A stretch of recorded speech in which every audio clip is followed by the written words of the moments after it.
Hello, my name is Kevin DeFoe. I just like to introduce myself and tell you a little bit about myself. To get the full story, we'll kind of have to start all the way back at the beginning. In my younger times, about first grade, I was diagnosed with a learning disability. I quickly found out that everybody I would sit next to would always have the same answers as me. I can still remember as teachers would talk and we would go over material, I would pay attention, but every time we always got a test, it always looked like gibberish to me, and I never understood really what I was doing. So work through those disabilities has really shaped me. I became a master certified diesel mechanic and a EVT technician. Worked as a mechanic for about 10 years, and I was a military police officer in the Army National Guard. After deployment to Afghanistan, I came home. My brother had kind of started in the fire service, talked me into applying at a local paid on call department. That just another adventure, I thought. So I started there. I got my medical first responder, and it kind of sparked a fire inside me. And after going through the program, I attended Great Lakes EMS first responder program. I really just, it brought more why to my life. I don't like whys. I like knowing the answers or finding the answers. That's what really drew me to being a mechanic. I like the puzzles, the challenges, the figuring out what's going on. So I got my first responder.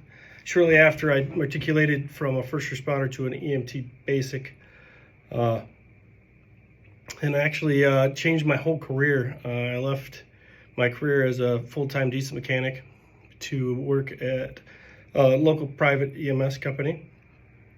I attended Great Lakes and got my paramedic through Great Lakes, through some great teaching that really prepared me for my EMS career.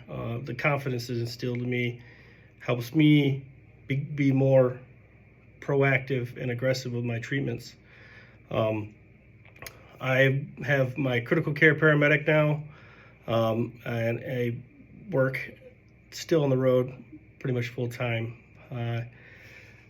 So that's pretty much my EMS background.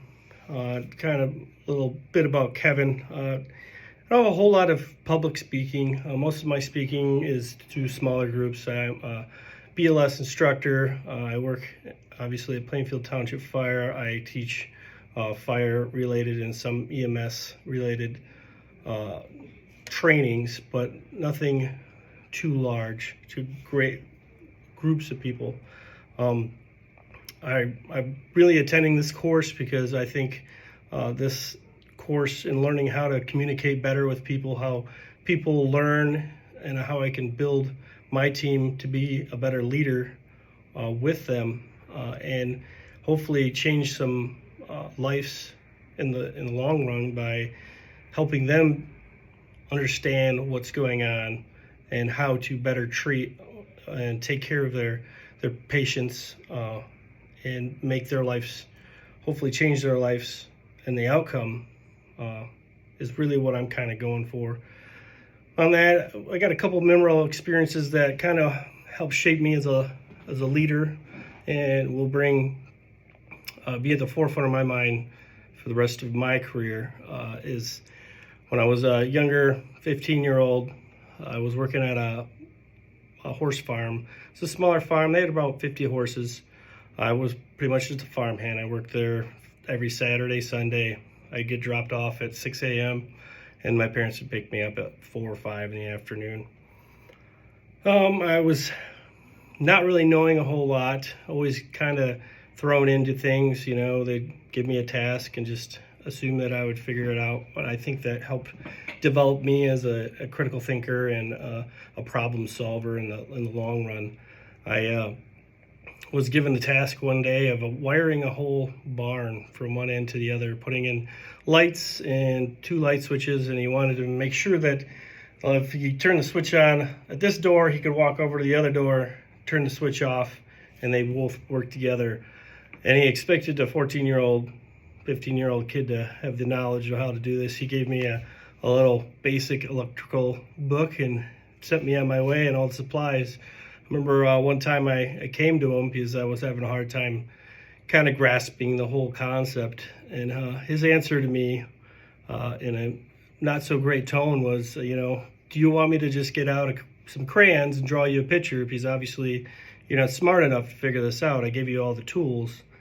And just remembering that how I felt when he responded to me like that, it's just became very defensive, hurt my whole morale, and it wasn't conductive to me learning how to do this job better. And being with toxic leadership in the past, I've definitely learned things that I want to avoid in the future. And I think this class will help me better understand how to communicate with people that I'm working with, hopefully. And I really would love to help train the future of EMS and the fire service and help them learn from my mistakes and ignite some passions within them to find the answers to become better.